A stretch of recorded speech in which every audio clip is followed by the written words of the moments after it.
عملوا فيلم وحدهم، عملوا سيناريو. ناس عملت سيناريو. هي علاش تبكي بنتك معناتها؟ بدي يكونوا اذا كانت تحب الصدق احكيوا الصدق راه. ما خيرش بالصدق.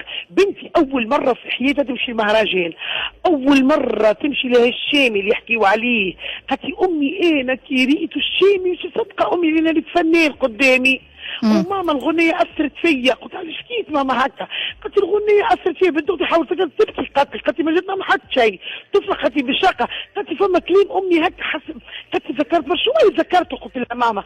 قالت لي حسيت برشا حاجات ماما، غنيتوا فيها برشا معاني. قلت لها بكشي ماما يعني انت عندك تلميذ يقرا معك في المكتب تحبه؟ قالت لي ليه ماما؟ يا اخي فما كان حب التلميذ وحب الراجل، فما حب الأم، حب البو. أنا نحبك برشا ونحب بابا يرحمه، وتمنيت انا في الركع انت معايا وبابا معايا. حبيت ماما نعمل ديفولمون. قالت لك انا اثرت عليا الغنيه. هي قلت لها ماما يعني غنيه ما تحكيش ياسر على البو. هي قالت لي انا حسيت حاجه ماما نجمش نوصفها لك.